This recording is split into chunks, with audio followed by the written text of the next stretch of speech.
আবারও একটা নতুন ভিডিও নিয়ে চলে এসেছি তোমাদের সামনে। তো সেদিন হঠাৎ করেই প্ল্যান হয় খিরাই যাওয়ার, তাই যেমন প্ল্যান তেমন কাজ। সবাই বেরিয়ে পড়লাম, আমি, আমার হাজব্যান্ড, আমার শাশুড়ি মা। এই ট্রেনটা দীঘা থেকে ছাড়লো, ট্রেনে বসে পড়লাম খিরাই যাওয়ার উদ্দেশ্যে। তারপর হঠাৎ এই দাদুটার বাঁশির আওয়াজ কানে গেল, দেখি খুব সুন্দর বাজাচ্ছিলেন। তারপর কি আর, জানলার বাইরের দৃশ্য দেখতে দেখতে দেখলাম বাইরে অনেক জমিতে ধানের চাষ হয়েছে, তারপর ফুলের চাষ হয়েছে। ওইসব দেখতে দেখতে পৌঁছে গেলাম খিরাই। মনেই হলো না কেমন যেন তাড়াতাড়ি পৌঁছে গেলাম। যাই হোক, অবশেষে খিরাই পৌঁছে গেলাম। এই যে দূরে খিরাইয়ের ফুলের বাগান দেখা যাচ্ছে, তাই হেঁটে হেঁটে চললাম খিরাইয়ের দিকে। আমি তো খুব এক্সাইটেড ছিলাম এবছরের জন্য।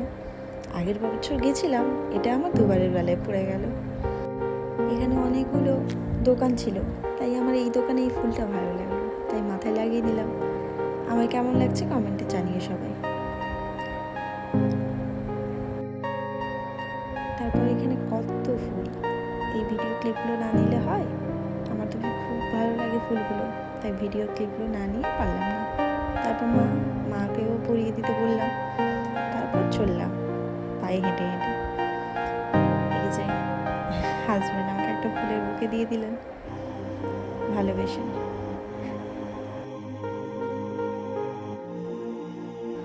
তারপর সামনে এগিয়ে দেখি শুধু ফুল আর ফুল।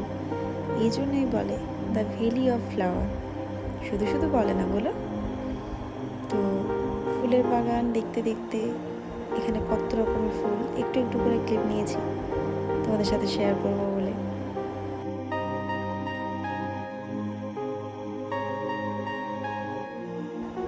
তারপর ঘোরা শেষ হলো, হাজব্যান্ড আবারও একটা ফুলের বুকে আমার হাতে ধরিয়ে দিল। হঠাৎ দেখি ফেরার পথে এই বাচ্চা মেয়েটা, কি কিউট লাগছে না ফুলের ব্যান্ডটা পরে মাথায়। আমি একটা ছোট্ট ক্লিপ নিয়ে নিয়েছি লুকিয়ে। তো সময় হয়ে গেল বাড়ি ফেরার, আমরা চললাম। এখানে অনেক রকম দোকান ছিল, খাওয়ার দোকান, আমরাও খেয়েছি। ট্রেনের টাইম হয়ে গেল, চলে যেতে হবে। ট্রেনে ওঠার আগেই হাজব্যান্ড খাবার কিনে নিয়েছিল, এই যে চিকেন পপকর্ন আর ওদের ড্রামস্টিক আছে, আর সাইড থেকে মা আমাকে একটু রোল খাইয়ে দিল, আমিও খেয়ে নিলাম। খেতে কার না ভালো লাগে বলো তো? তারপর ছিল দুটো পেস্ট্রি, পেস্ট্রি থেকে একটু একটু করে পেস্ট্রি খেয়ে নিলাম, যেহেতু চিকেন ড্রামস্টিক আছে ওখানে, ওটা তো খেতেই হবে। তো একটু একটু করে পেস্ট্রি খেয়ে নিলাম। আর এই যে চেরিটা, ওটা তো আমাকেই খেতে হবে, তাই টপ করে খেয়ে নিলাম।